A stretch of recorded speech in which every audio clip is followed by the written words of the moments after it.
감사해야 되는 거죠. 그리스도로 인해서 복음을 해서 능력받는 일에 기뻐하더라. 누가 베드로가 그전에 도망갔잖아요. 피했잖아요. 3번이나 부인했잖아요. 근데 드디어 그 공회에서 능력받았어요. 받았어요. 기뻐서 와요. 드디어 내가 핍박을 받았어. 드디어 내가 능력을 받았어. 와, 감사하다. 그게 그리스도인인데 우리는 나를 상처 줘? 너도 부활. 내가 보복할 거야. 말은 보복이라고 안 그러죠? 그러나 다 보복합니다. 그게 얼마나 웃긴 거예요. 자, 한국이 얼마나 놀라운지. 그러면 그 복에서 힘이 생깁니다. 그래서 찬양팀이요, 무대에서 한복하자. 무대에서 무릎을 꿇어보세요. 그러면 성도들은 손이라도 들어요. 찬양팀 무대에서 뛰면서 춤을 추면서 찬양하면 성도들은 서서 박수를 쳐요. 성도들이 하지 않는 것 때문에 이끌어가려고 애를 쓴다든지 제발 윽박지르지 마십시다. 특히 학생회를 대상으로 찬양팀 하시는 분들, 왜 학생들이 윽박을 받아야 되냐고. 왜? 어떤 그 인도질이야? 우리는 찬양 인도하는 거지 인도질을 하는 건 아니잖아요. 희한해요. 이 무대라고 하는 것이 아주 나쁜 그 독성이 있는데, 분명히 여기 있으면 모두가 아래로 깔려 보여요. 자연스럽게 갑질하게 되어 있어요. 그러니까 정말 심각하게 무대에 있을 때를 돌아가야 됩니다. 이것은 다른 봉사자들도 마찬가지인 것 같아요. 찬양팀이뿐만이 아니라 특히 교회 내 회장님들, 또 회장을 해보셨던 경험이 있는 분들, 회장질을 하시면 안 됩니다. 성도들은 우리의 봉사자들의 희생과 섬김을 요구하는 거예요. 내가 왜 회장이 됐는가? 진정한 리더라서 나밖에 리더할 사람이 없기 때문에 내가 회장이 됐다. 그때부터 회장질이 나오는 거죠. 봉사질이 나오는 거죠. 아니죠. 우리는 일하기 싫습니다. 당신 혼자 일하세요. 그래서 회장이 된 거죠. 전국에 있는 모든 교회는 회장만 일합니다. 그게 정상입니다. 그러니까 내가 회장 됐을 때 드디어 나 혼자 일하겠구나 라는 각오를 하셔야죠. 회장으로서 모임을 모였는데 아무도 안 와. 그때 드디어 확인이 된 거죠. 아, 내가 회장이네. 감사하고 기뻐해야죠. 근데 총무가 왔어. 왜 이제 와? 그러면 안 되죠. 그건 회장질이죠. 총무님 어떻게 여기까지 오셨나요? 오, 고맙습니다. 너무 감사합니다. 이게 회장인 거죠. 그동안 해왔던 걸 하려면 세상 가서 하세요. 세상에서 그렇게 해도 되잖아요. 근데 교회는 그게 아니니까. 그러면 상처 좀 받았다고 해서 시험 좀 들었다고 해서 교회 떠나거나 신앙 버리지 않아요. 그건 어리석은 거예요. 진짜 복음하면서의 말씀하는 삶이 무엇인지 알게 되겠죠. 정말 회개 많이 해야 되겠죠. 이렇게 얘기 들어보니까 특히 앞에 계신 5분 정말 회개 많이 하십시다. 제가 보니까 뭐 꽤나 그래서 뭐 좀 하셨을 텐데, 저에게 장모님, 제 장모님도 똑같아요. 70세 이상 되신 분이신데 주방 권세 뭐 어마어마하게 잡고 계신 분이죠. 뭐 하고 그러더라고요. 목사님 저한테. 내가 교회에서 말이야, 니 나를 건드려봐. 내가 가만 안 둬도. 저는 우리 장모님이 그런 줄 몰랐어요. 굉장히 조신하신 장모님인 줄 알았는데, 이 원영자 권사님, 이거 녹음하는 거 아니야? 우리 권사님들이 이렇구나. 그걸 말씀할 좀 있어요. 우리 30까지 해야 되는데 조금 더 써야 되겠는데. 자, 어쨌든 이런 의미 속에서 손을 드는 것과 그냥 서는 것은 다르죠. 그러니까 우리가 멋있어 보이기 위하여, 은혜스럽게 보이기 위하여가 아니라 말씀에 의하여 손을 드는 거예요. 자, 이것에 대한 적용은 다음 거랑 같이 할게요. 요즘 손 드는 게 사실 많이 잘 풀렸습니다. 그 다음에 이제 세 번째는, 손으로의 세 번째는 악기로인데, 이것까지 다 하려면 조금 시간이 진짜 부족하고, 그래서 또 다 악기하는 사람이 아니기 때문에 좀 생략하고 넘어가겠습니다. 마지막 파트, 몸으로 갑니다. 몸으로의 첫 번째, 몸을 굽혀요. 무릎을 꿇고 부복은 완벽하게 엎드리는 거죠. 자, 95편 6절 말씀 같이 한번 읽어보실까요? 시작!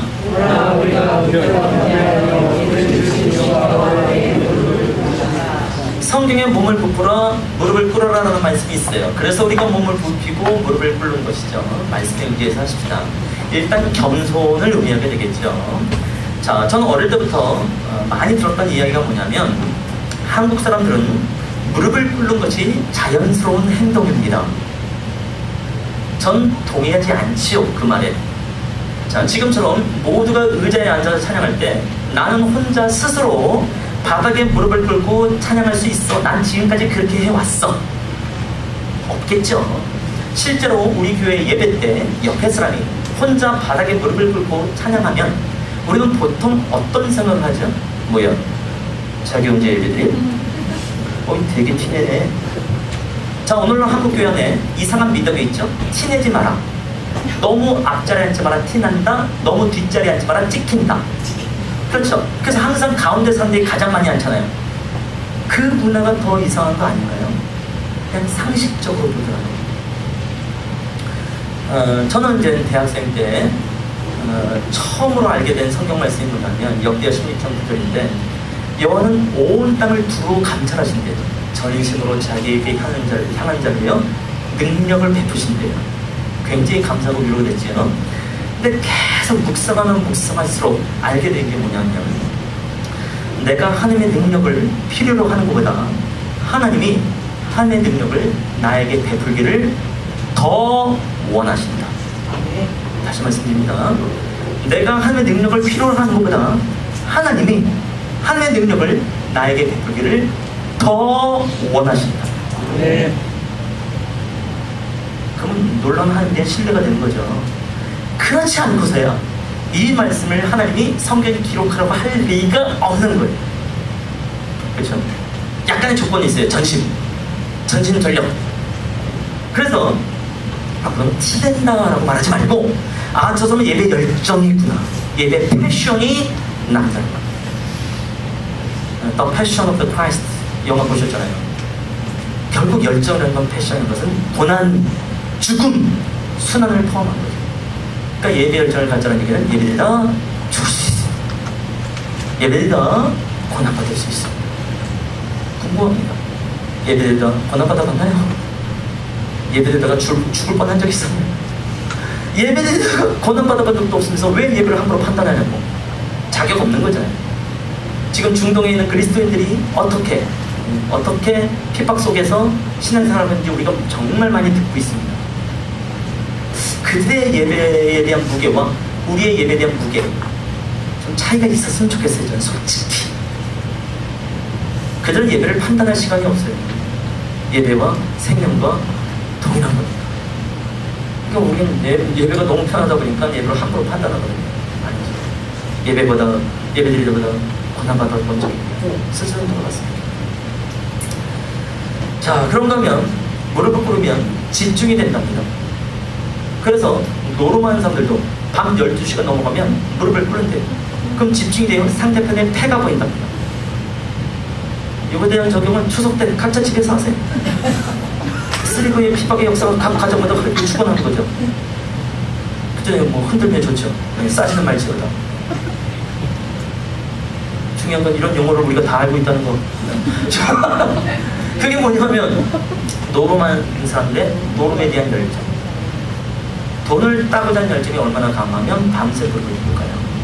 그러니까 우리가 하나님을 예배하는 열정이 그들보다 못하면 창피한 거죠. 우리는 살아계신 하나님을 예배하고 그들은 만몬 재물의 신을 예배하는 거예요. 그래서 무릎 꿇는 걸 어려워하지 마시고. 의자가 좀 크네요. 굉장히 좋은 이 위에 올라서 무릎 꿇을 수도 있거든요. 좀 어려운 분들도 계시긴 하지만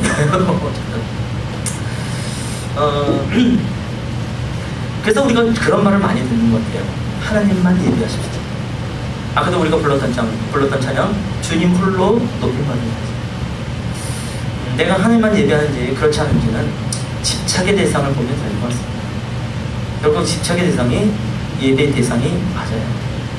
부모 세대 입장에서 자식에 대한 집착이 있습니다. 인정합니다. 자식에 대한 예배가 있다는 얘기예요. 그래서 저도 계속해서 싸웁니다. 하나님 자식을 예배하지 않겠습니다. 그래서 자녀를 주께 계속해서 맡기는 기도를 하지. 반대로 자녀의 세대로서 부모에 대한 공경과 효가 있지만 어느 순간 예배를 받는 건 곤란하잖아요. 그래서 그리스도인들이 약간 모질게 보일 수 있어요. 저런 형편인데 어떻게 신앙을 해? 저런 형편인데 어떻게 선교사를 가? 하나님을 예배하다 보면 그런 결단이 일어나는 것 같습니다. 그래서 정말 돌아갔으면 좋겠습니다. 내 마음의 중심의 보좌에, 내 삶의 중심의 보좌에 누가 앉아있는가? 하나님 외에 다른 게 있으면 내려놓는 거죠. 찬양팀은 무대가 예배의 대상이 될 수 있겠죠. 그래서 한 단체가 말했어요. 우리는 예배를 예배하지 않습니다. 이게 중요한 말이 되겠죠. 찬양팀은 음악을 예배할 수 있어요. 음악 맞추는데 너무 신경 쓰여서 사실 찬양하지 않고 예배하지 않는 사람들 정말 많이 있거든요. 그러려면 뭐하러 예배팀으로 찬양팀으로 악기 연주를 하는가, 싱어를 하는가? 그냥 세상 가서 하는 게 나을 텐데. 그래서 끊임없이 내 마음의 중심 보좌에, 내 삶의 중심 보좌에 누가 앉아있는가? 다른 게 있으면 내려놓자. 그러면 적용해보는 거죠. 저도 무릎을 꿇을 테니까 한번 무릎을 꿇어봅시다. 다리가 불편하신 분들은 안 하셔도돼요. 근데 제 나이 밑으로 다 꿇는 거죠. 저도 하는 거니까 신발을 벗으면 훨씬 더 편안합니다. 그 두 손 들고 찬양하는 반주를 해주시면 좋을 것 같아요.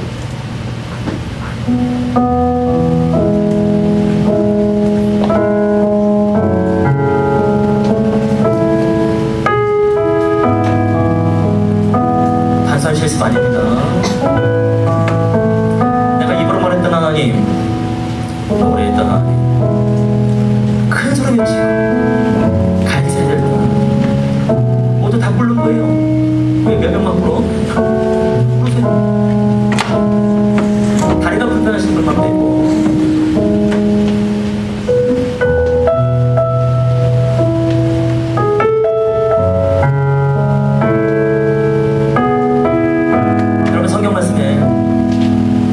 다른 신에게 예물을 드린 자는 괴로움이 나올 것이라는 말씀이 있습니다. 사람들은 자신의 인생이 괴로울 때 환경 탓을 하잖아요. 사람 탓을 하잖아요. 근데 성경은 정직해지라는 거죠. 너의 괴로움이 어디서 왔느냐? 하나님을 예배하지 않을 때.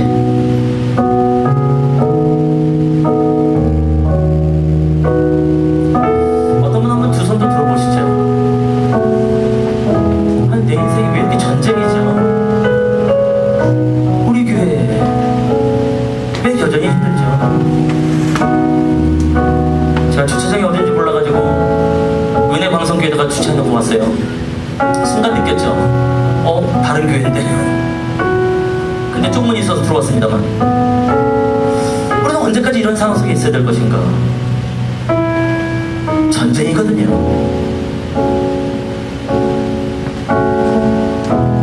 하나님, 내가 할 수 있는 게 정말 없네요. 그래서 하나님께 두 손으로 항복하오니 항복한 나를 넘어서 하나님이 하늘을 침입하여 주시옵소서. 어떤 분은 무릎을 꿇고 이 말을 땅에 대보는 거예요. 하나님은 정말 예배의 대상이 됩니다. 경배의 대상이 됩니다. 그래서 우리가 두 손 들고 찬양한다는 찬양과 함께 정해보기로 합니다.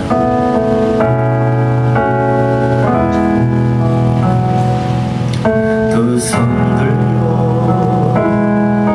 찬양합니다. 다시 오실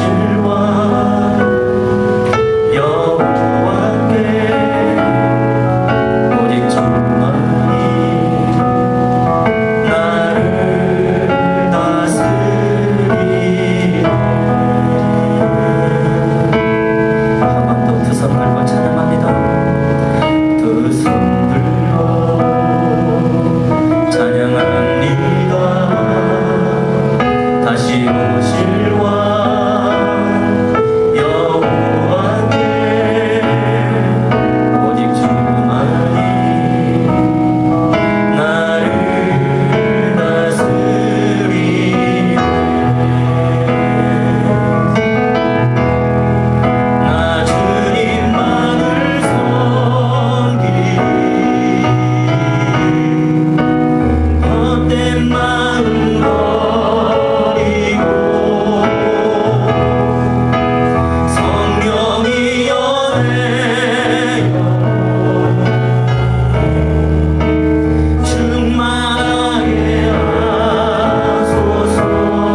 내려놓겠습니다. 합당치 않은 죄라서 내려놓겠습니다. 난 어떻게 해야 하나님만 예배할 수 있는지. 내가 참 지혜가 없는 사람. 하나님이여, 하나님께서 원하시는 예배가 무엇인지 나에게 가르쳐주시옵소서. 이 전쟁 속에서 내가 할 수 있는 게 왜 이렇게 없는지 하나님께 두 손을 들고 항복한 나를 남았어. 하나님을 진행해 주시옵소서.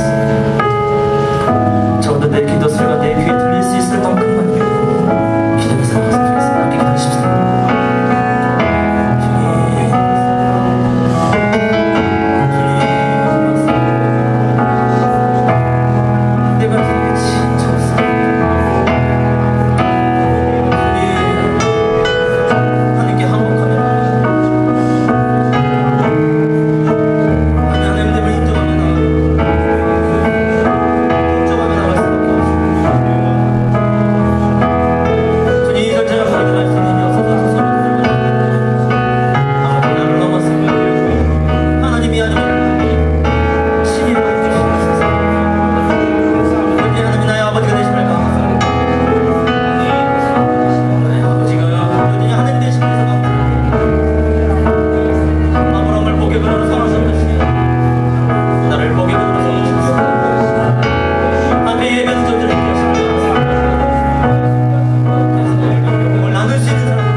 기억하여 주시옵소서.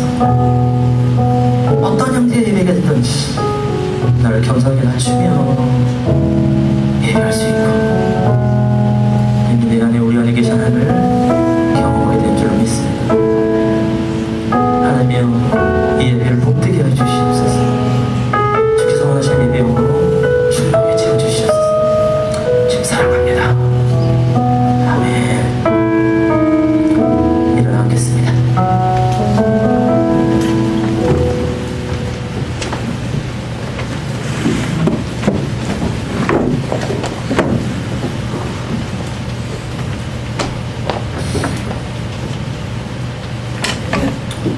가능해요.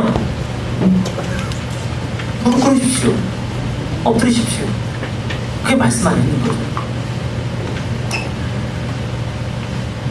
끝난 거 아닙니다. 두 가지 남았어. 서서 두 가지 말씀이 있어요. 밤에 여호와의 집에 서 있는 여호와의 모든 종들아, 또 우리 하나님의 성전들에 서 있는 너희여. 성경에 분명히 서서 찬양 말씀이 있습니다. 그래서 우리가 서는 거죠. 역시 말씀의 의자, 믿음으로. 경외와 존경을 나타내겠지. 재판장이 들어오면요, 사람들은 기립을 합니다. 존경하는 거죠. 그러니까 우리 하나님의 임재가 있을 때 서는 것은 마땅하다. 그래서 적어도 여기 계신 분들이 앞으로 이제 교회에서 찬양 예배할 때 좀 앞자리를 점거하시면 좋을 것 같아요. 첫 찬양서부터 인도자의 멘트와 상관없이 벌떡벌떡 일어나십니다. 그럼 뒷사람들은 가사가 안 보여서라도 기대됩니다. 자, 서서에 대한 적용은요, 다음 거랑 같이 하면 돼요. 춤추면 일어나야 되거든요. 앉아서 춤출 수 있는 능력이 되신 분들은 앉아서 춤춰도 됩니다. 의자춤이라는 게 있어요. 의자춤. 내 안에 선담비의 영이 있다. 그럼 해보세요. 정말 힘들 겁니다. 분명히 다리 다칠 겁니다. 서서 춤추는 거죠. 때로는 앉는 것보다 누워있는 것보다 서는 게 더 편하기도 하거든요. 세 가지 말씀이 있어요. 이것은 다 읽어보겠습니다. 춤춤의 세 가지 말씀. 다 함께 강연 보고 시작! 춤추며 그를 찬양하며 수고와 춤으로 그를 찬양할지어다. 소고치며 춤추며 찬양하며 하늘과 눈으로 찬양할지어다. 주께서 나의 슬픔이 변하여 나에게 춤추게 하시며 나의 배옷을 벗기고 기쁨으로 일으키고 주셨나이다. 아멘. 성경에 춤추며 찬양할 말씀이 세 번이나 나옵니다. 무릎 꿇고 한 번, 서서는 두 번. 그러니까 성경은 춤추는 찬양도 굉장히 귀하게 여기고 있는 거죠. 말씀에 의하여 믿음으로 춤추십시다. 어떤 분이 춤추다고 우시는 분들이 계세요. 많이 만났어요. 왜? 은혜의 통로거든요. 말씀에 의지해서 하는 거니까. 어떤 분은 박수 치다가 우는 분도 있고, 은혜의 통로거든요. 하나님을 칭찬하는 거니까. 하나님 내 인생을 잘하셨습니다. 내 인생은 정말 힘들고 고난이 많지만, 상처가 많지만, 시험 들고 있지만 하나님 잘하셨습니다. 칭찬하는 거죠. 그러니까 눈물이 날 수밖에 없죠. 놀라운 역설이죠. 기가 막힌 겁니다. 자, 근데 이제 춤추면 찬양할 때 이제 주의사항이 있어요. 다른 것과 다르게. 이제 첫 번째 주의사항 같이 읽겠습니다. 시작. 예, 인도적이고요. 전체적인 분위기고요. 혼자서 할 때 무슨 상관이겠어요. 그런데 우리는 공동체가 예배할 때 서로 배려라는 걸 해야 되죠. 섬김이라는 걸 해야 되니까 아무데나 춤을 추면 안 됩니다. 자, 두 번째 시작. 다윗의 아내 미갈. 다윗이 춤을 췄을 때 성경은 힘을 다하여 춤췄다라고 되어 있어요. 성경을 잘 보셔야 됩니다. 자, 그래서 어떤 목사님은 그때 다윗이 덤블링을 한 것 같다. 가능성이 있어요. 그래서 하체가 드러날 수밖에 없는 상황. 그때 그의 아내가 창문에서 내다보면서 업신여긴다. 성경을 잘 봐야 됩니다. 심중에 지나가는 말로 바가지 긁듯이 툭 던진 말이 아니라 마음의 중심에서부터 결단하여 업신여긴 거예요. 그렇죠? 그래서 징계를 받아 더 이상 자녀가 없는 거죠. 그래서 춤을 경시하지 말자. 마지막 세 번째 시작. 그러면 세속됨의 기준이 뭐냐? 추는 내가 할 수 있고 보는 사람들이 가장 잘 알아요. 사람들이 막 민망히 여긴다. 그러면 빨리 절제하셔야죠. 예를 들어서 우리가 하나님을 찬양하는데 월스 댄스 팀이 댄스가 웨이브요. 지존하신 주님 담임 목사님 들고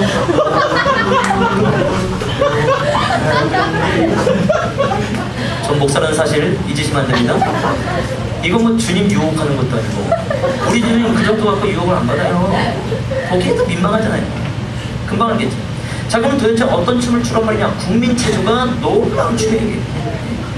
이게 좀 딱딱해서 그렇지 정말 놀라운 춤이에요. 전심으로 춤추면 전신운동 한번 들어가면 돼요. 전심으로 춤추는 거죠. 춤추다 힘드냐? 바로 숨쉬기로 마무리. 춤처럼 쉬운 게 이 세상에 어디 있습니까? 제가 제일 좋아하는 춤은요, 아프리카의 마사이 부족. 얘들은 이거밖에 안 해요. 이거처럼 쉬운 게 아니냐고. 아니 우리 팔짱 끼고 돌잖아요. 쉽잖아요. 아니면 어깨를 쭉 붙잡고 기차놀이 하잖아요. 얼마나 쉽습니까? 그렇죠. 그래서 이런 세 가지만 딱 지으려면 춤추는 건 전혀 문제되지 않고 오히려 말씀에 의하여 믿음으로 춤을 추면 되겠다. 자, 다 같이 일어나겠습니다. 마지막 적용하고 마칩니다. 나영 앞에서 노래 한번 춤을 춰. 아시나요?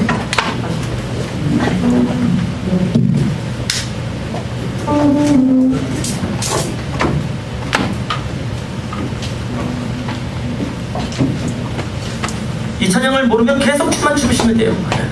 아시는 분은 찬양하면서 춤추면 되는 거고. 할렐루야. 오.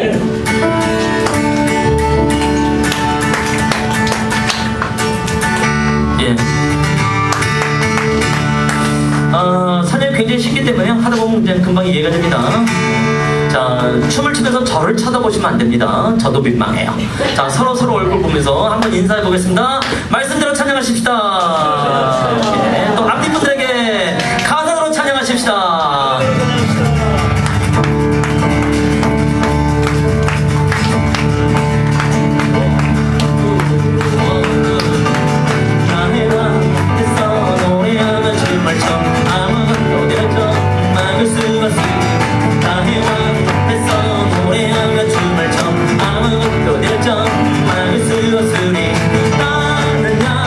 다윗처럼 춤을 출 거야.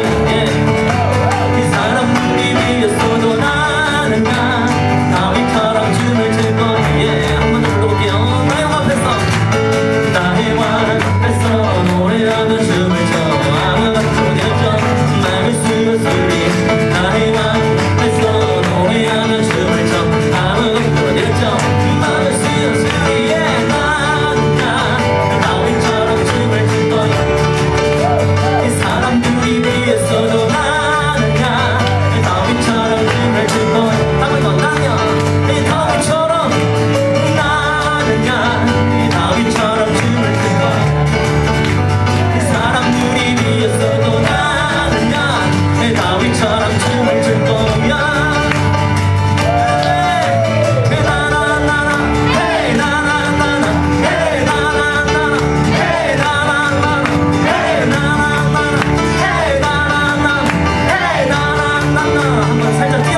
하나님 최고. 또 우리 강성 목사님께 우리 박수로 우리 축하드리도록 하겠습니다. 최고. 자, 서로에게 최고.